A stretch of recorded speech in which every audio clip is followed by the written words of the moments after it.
आज विषय है कौन देखिले आम दृष्टि आम जाऊँच कड़े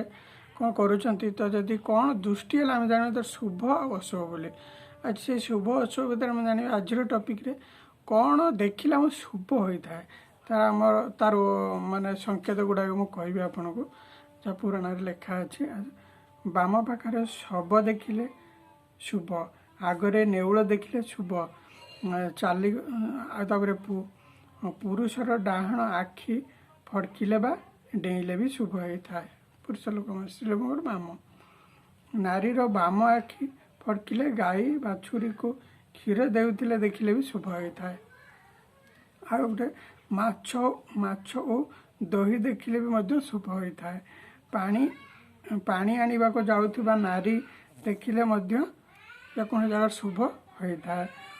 पूर्ण कुंभ देखिले शुभ होता है सधवा नारी मंदिर को जाऊले फेरुले शुभ होता है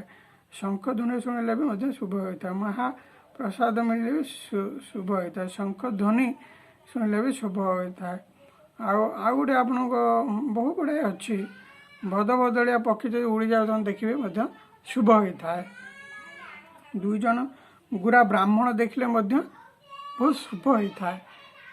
जने निष्ठापर वैष्णव देखिले हलदिया लुगा देखिले मध्य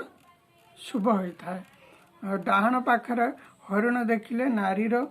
बाम अंग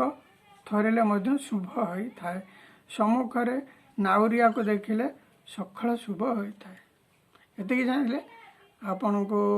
आग वीडियो देखिए तो देखा चाहते वीडियो केमती है सब्सक्राइब करूँ कमेंट करूँ आहरी नुआ नुआ बढ़िया बढ़िया वीडियो जहाँकि ज्ञान विषय धर्म विषय पुराण शास्त्र जहाँ मुझे पढ़ी जानी देखी शिखी आपको कहबी ये जय जगन्नाथ जय श्री राम।